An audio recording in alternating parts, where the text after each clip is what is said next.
Thank you for coming today. It's a tough situation, but we wanted to give you an update on the loss of life that we had with a 12-year-old back on May the 9th. Since May the 9th, we've had a comprehensive investigation going, trying to get to the bottom of this particular case and find out who was responsible for abandoning a firearm in a wooded area that these children found. One of the children found this weapon after a brief foot pursuit that the police had earlier in the day. The child unfortunately discharged the weapon and struck his sibling, which caused that 12-year-old child's death. We began the investigation after that and went through a number of witnesses and a very intensive investigation to identify the person responsible for it. At the conclusion of our investigative activities, as of yesterday, we obtained warrants for methamphetamine possession, weapons possession, and also Georgia Gang Act charges against Octavious Montrell Lyons, a 21-year-old that was responsible for abandoning this particular firearm. In this particular situation, obviously it's very tough when a child loses their life. Very complicated investigation. My staff and the investigators did a fantastic job, in my opinion, sorting through all this. The U.S. Marshals also assisted us, and we took Mr. Lyons into custody this morning in Spalding County without incident, and he'll be facing those charges in the future. One of the things that we want to telegraph with this is, in this particular tragedy, this affected that family, and I'm sure their hearts are broken. It's affected this community, and this community mourns that child's loss. The police officers are carrying with them this tragedy that they experienced dealing with a deceased 12-year-old. And I want to send a very clear message right now that the drug activity and the gang activity that gave rise to this, we are highly motivated to put an end to it. And if you're engaged in that kind of behavior here in Griffin, you better stop. You better go somewhere else, or we're going to do everything we can to send you to prison for the rest of your life. At this time, we're going to have limited questions. It is a complicated case. We're not finished with it. Elements of it are still ongoing, but I'll turn it over to our district attorney so she might be able to help enlighten you some on the professional legal side of it.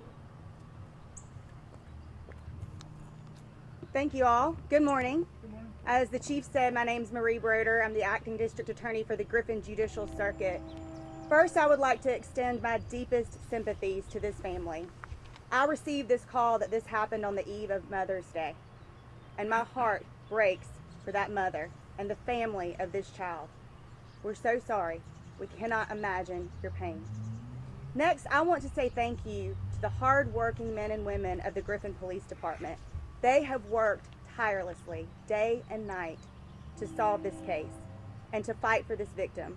They poured all that they had into the case, and they felt pain, just as my office did, because they are mothers, fathers, siblings, grandparents, grandchildren, aunts, uncles. We are all part of families.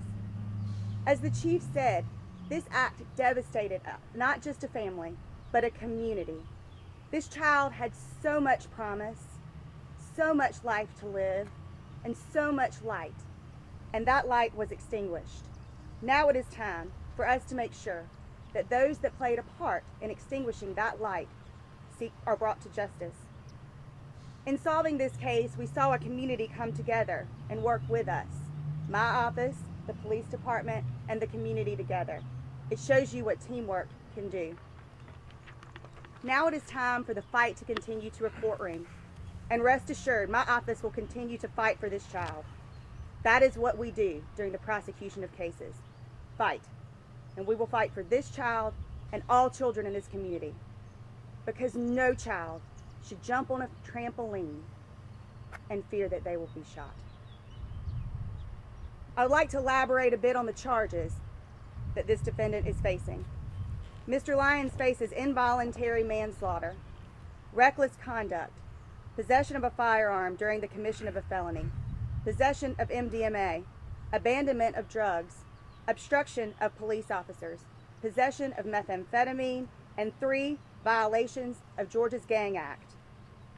He is charged with being a member of the Crips, and the 3 charges are based on the possession of drugs, throwing a handgun in a wooded area in a neighborhood, and also possession of a gun while possessing drugs.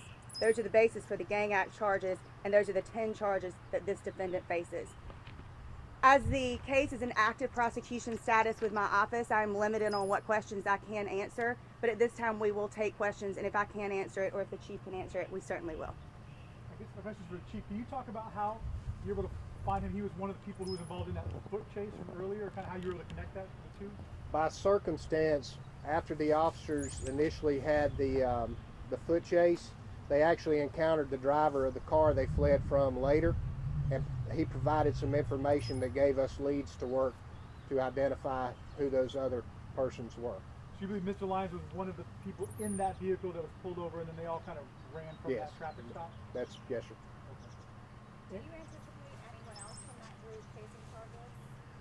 Directly related to this, I'm not sure at this point. We've still got a lot to do. We've still got some search warrants outstanding, but I anticipate eventually them facing some charges if they don't stop engaging in this kind of activity. Where was the gun located by the 5-year-old child in relation to their residence? We're not going to answer those particular questions right now. Where was the gun located within proximity to the narcotics that the officers found during the following? We're not going to go into that right now, Ms. Matthews. So, y'all have anything relative to the gun? Have you released the name of the child? He wasn't from here, but he was visiting, or? Parents live in 2 different places, so Okay. where it depends on how you want to define it. You know. Is Mr. Lyons from this area? Yes. And does he have a history? Did you know? I mean, obviously, a history of gang issues with this gentleman. At this particular point, I probably shouldn't go into that because it may have some implications to the prosecution. That would be something for later on. You mentioned addressing the gang problem in the city of Griffin. How many personnel are currently assigned to your cage unit and SIU, who primarily? All of us are assigned for gang enforcement. That's all I have. You have anything? How many are specifically assigned to cage and SIU? All right, I'm finished. Y'all got anything else? About court. Yes. I know things are in a weird place right now with the coronavirus pandemic. Very How strange. quickly do you expect him to have a bond hearing, or for this case to move forward with everything that's going on? Excellent question. We are handling essential matters. I have personally been handling those matters along with my chief assistants to keep my assistants out of the courtroom. This bond hearing would likely be scheduled for sometime in June. It depends on what judge it's assigned to as to when that date is. So I don't have a specific date for you right now.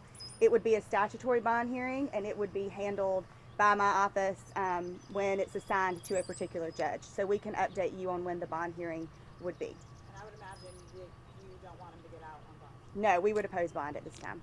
And the next grand jury for Spalding County is not scheduled until July because of the restrictions that we have and the coronavirus, but we are working with the sheriff to make sure that we can hold grand jury in July, and we will be working with the police department to make sure that we have everything we need to present this case in July.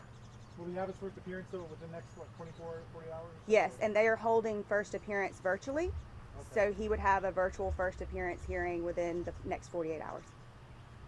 And then you don't expect him to get bond at that point, or? We would oppose bond with the magistrate court at that first appearance as well. Are there things with these charges with the firearms charges that it's like I guess you're increasing it because of the firearm charges, or because of the gang act kind of increase of penalties, or I don't know how Sure. Let me make sure I understand your question. So he's charged with possession of a firearm during the commission of the crime for having a firearm while he also has drugs. But he's also charged with 2 counts of gang act related to the firearm.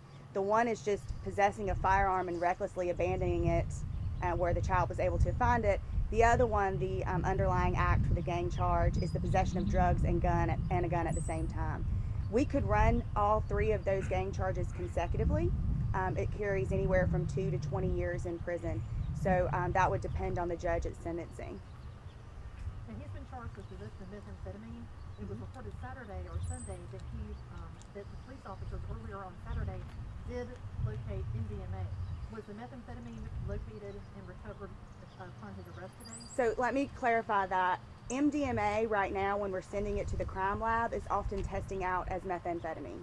So one of those charges will obviously, once we get the crime lab back, it will either be methamphetamine or MDMA. But right now, when we don't have the capacity to do that testing here, we're going to have to wait till the crime lab comes back to determine if it tests out as MDMA or methamphetamine. So that's why we advise the police department to take both warrants.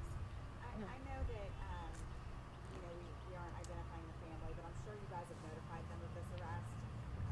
Relief, can you speak to that at all? I personally have not spoken with them this morning, but I'm sure